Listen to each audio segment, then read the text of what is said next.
Let me ask you about race consciousness.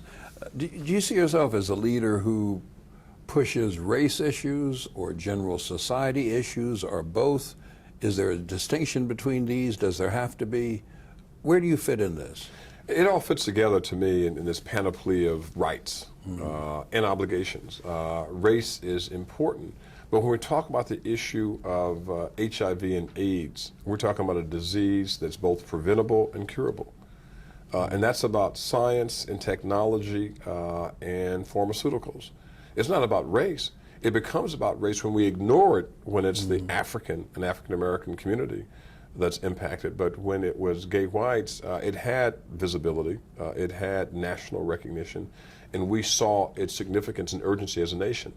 And I'm trying to tell people, let's learn from the successes of the past. It's important that we fight the issue of AIDS. No one should be blamed for being a victim of HIV or AIDS. We should try to both solve the problem, and that's one that is not race-based.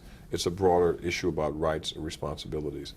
By the same token, I see issues of the environment not necessarily being about race. The idea that people should have potable water, they should have clean air.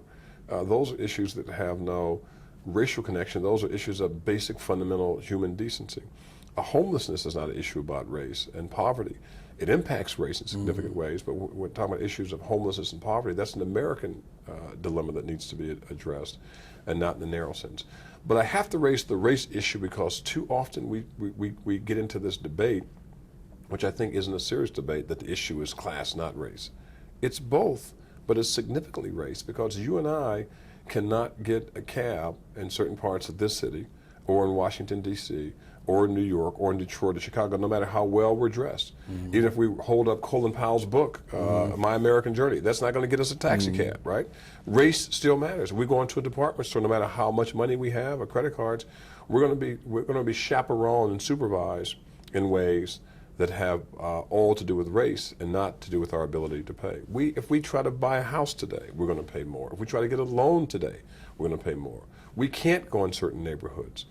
We can't have certain advantages. We can't get certain promotions. It's not because we aren't qualified. It's because of our race.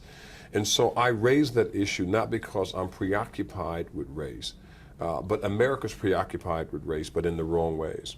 And it has created a vision of race that's demonic and destructive, and not recognizing the enormous contributions African Americans have made, are making, and will continue to make. So leadership is about making sure that people focus on the right issues and not ignore the significance of the decisions that they make.